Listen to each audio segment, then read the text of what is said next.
গয়ার পবিত্র মাটিতে আজকে আমাদের যাত্রা শুরু হলো এই ঐতিহাসিক অক্ষয় বটগাছের সামনে দিয়ে।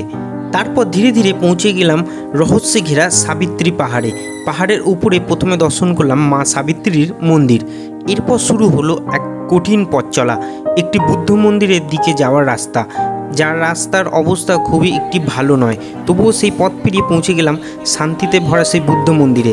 আর পাহাড়ের চূড়া থেকে দেখা গেল পুরো গয়া শহরের অসাধারণ সুন্দর দৃশ্য।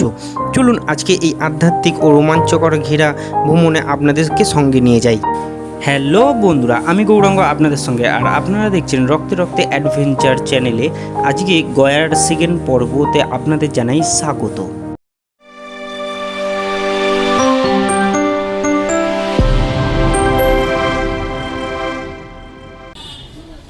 এই হচ্ছে সেই গাছ যেখানে কিন্তু সীতা এসেছিল এবং সীতাকে সাক্ষী দিয়েছিল, আর এখানেই ছিল ফাল্গু নদী। এখন ফাল্গু নদী অনেক শুকিয়ে চলে গেছে সীতার অভিশাপে, আপনারা জানেন। আর এই সেই বট গাছ যাকে সীতা আশীর্বাদ দিয়েছিল অমরত্ব, কারণ এই গাছটাই কিন্তু সীতার হয়ে সাক্ষী দিয়েছিল যে সীতা পিণ্ডিদান করেছিল সেইটা। এই গাছের চারিপাশে আমরা এখন ঘুরবো আর পুরোটা দেখাবো আপনাদের। পুরাণ মতে জানা যায় অক্ষয় বট ত্রেতা যুগ থেকেই অটলভাবে দাঁড়িয়ে আছে। বিশ্বাস করা হয় মা সীতার আশীর্বাদে এই মহাবৃক্ষ অমরত্ব লাভ করেছিল। যুগের পর যুগ অসংখ্য ইতিহাস আর সময়ের সাক্ষী হয়ে আজও সে মাথা উঁচু করে দাঁড়িয়ে আছে, যার বয়স আমাদের কল্পনারও বাইরে। শ্রীরামচন্দ্র, লক্ষ্মণ ও মা সীতার দর্শন হয়তো এই জীবনে আমাদের আর হবে না, কিন্তু যেই বৃক্ষ তাদের উপস্থিতির সাক্ষী ছিল তাকে নিজের চোখে দর্শন করা সত্যি এক পরম সৌভাগ্যের বিষয়। এই পবিত্র স্থানে দাঁড়িয়ে মনে হয় যেন ইতিহাস আর আধ্যাত্মিকতা আজও নিঃশব্দে কথা বলে চলেছে। কমপ্লিট হয়ে গেল আমাদের অক্ষয় বটবৃক্ষ দর্শন করা। তো এখন দর্শন করব এই পাশে থাকা শিব মন্দিরটা, তারপরে এগোবো আমাদের পরের গন্তব্যর দিকে।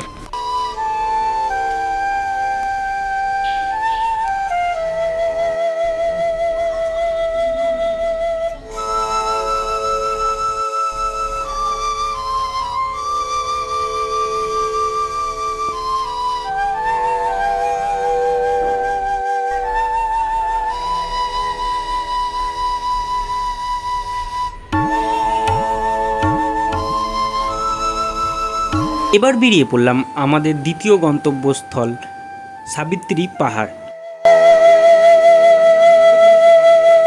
প্রথমেই প্রবেশ করতে সামনেই পড়বে এরকম একটা ছোট জলাশয়, এবং এখান থেকে আমরা ভিতরের দিকে এখন এগিয়ে যাব এবং সেই জায়গাটায় যাব যেখান থেকে কিন্তু পাহাড়ে ওঠা যায়।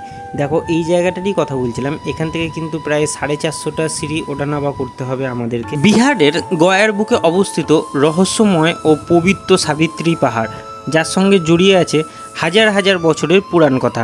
সাবিত্রী ছিলেন রাজা অশ্বপতির কন্যা। তিনি অত্যন্ত জ্ঞানী ও সতী নারী ছিলেন। তিনি বিয়ে করেছিলেন সত্যবানকে, কিন্তু ঋষিরা আগেই বলে দিয়েছিলেন সত্যবানের আয়ু খুব কম। বিয়ের পর নির্দিষ্ট দিনে সত্যবান বনে কাঠ কাটতে গিয়ে মারা যান। তখন মৃত্যুর দেবতা যম তার প্রাণ নিয়ে যেতে আসেন। যখন মৃত্যুর দেবতা যম সত্যবানের প্রাণ নিয়ে যাচ্ছিলেন, তখন সাবিত্রী তার বুদ্ধি, সাহস আর অটল ভালোবাসার মাধ্যমে যমরাজকে সন্তুষ্ট করেন। শেষ পর্যন্ত যমরাজ সত্যবানের জীবন ফিরিয়ে দেন, আর সেই অলৌকিক ঘটনার স্মৃতিতেই গড়ে ওঠে এই পবিত্র সাবিত্রী মন্দির। আজ হাজার হাজার ভক্ত এই পাহাড়ে ওঠেন আশীর্বাদ নিতে এবং অনুভব করতে সেই চিরন্তন ভালোবাসা, ত্যাগ আর আত্মবিশ্বাসের ইতিহাস। গয়া এই পাহাড় শুধু একটি দার্শনীয় স্থান নয়, একটি ভালোবাসা আর বিশ্বাসের এক অমর প্রতীক। গরম তো বিশাল পড়েছে, তো আমরা এখন উঠছি উপর দিকে, আর পিছন দিকে যে সিনারিটা আছে তো কোনো কথাই হবে না, আরও উপরে উঠবো। চলো তারপর দেখা যাবে। আমরা এখন ধীরে ধীরে উঠে চলেছি সাবিত্রী পাহাড়ের চূড়ার দিকে। চারপাশের এই অসাধারণ পাহাড়ি ভিউ যেন মনটা একেবারে শান্ত করে দেয়।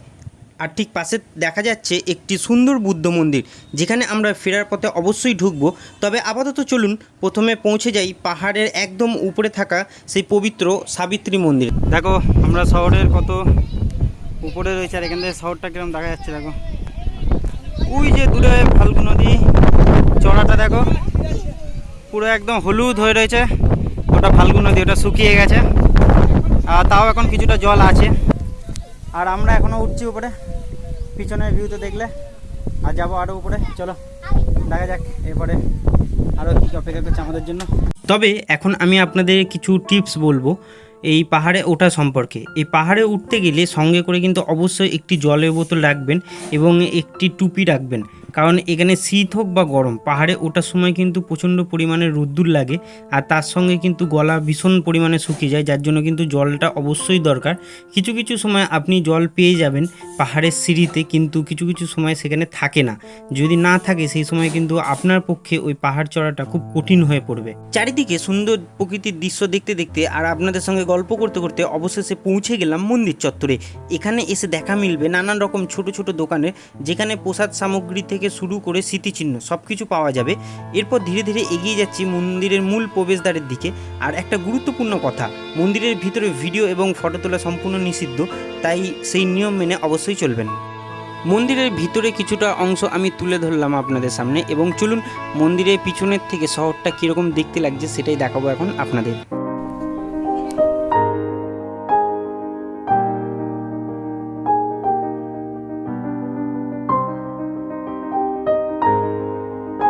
সবই মায়ের ইচ্ছা আছে বলে এখানে পৌঁছাতে পারলাম। তোমরা এলে তোমরা উঠো, ধীরে সুস্থে উঠো, হ্যাবক কিছু কষ্টকর ব্যাপার নয় এটা আমার জন্য, কিন্তু আপনাদের জন্য এটা কষ্টকর হতে পারে। তো ধীরে সুস্থে উঠুন আর পুরো কমপ্লিট করুন, খুব ভালো লাগবে। উপর থেকে ভিউ তো অবশ্যই ভালো পাবেন। আর চলুন, ফাইনালি বসে আছি মন্দিরের পিছনে। ভেবেছিলাম উঠতে পারবো না, বাট উঠে তো গেছি। চলো এবার নিচে নামবো। সত্যি আর হাঁপিয়ে গেছি, আর কাকারাও রয়েছে সঙ্গে, আর আবার নিচে নামবো। চলো এবার অন্যদিকে রওনা দেবো। এই রাস্তাটা দিয়ে তোমরা যদি ভিতরে ঢোকো এরকম একটা মনাস্ট্রি দেখতে পাবে, আর এই দিক দিয়েই কিন্তু যেতে হবে মনাস্ট্রিতে। আর এই সোজা উঠে গেলে পড়বে মায়ের মন্দিরে যাওয়ার রাস্তা। আর এই যে আমি আপনাদের বলেছিলাম মন্দির দিয়ে নামার সময় কিন্তু এইদিকে ঢুকবো, তাই চলে এলাম আপনাদের দেখানোর জন্য। তো ফাইনালি যে রাস্তাটা দিয়ে এলাম দেখালাম আপনাদের, ওই রাস্তাটা দিয়ে এলেও কিন্তু এরকম একটা সুন্দর একটা বুদ্ধ টেম্পল পেয়ে যাবে। চলো দেখাবো।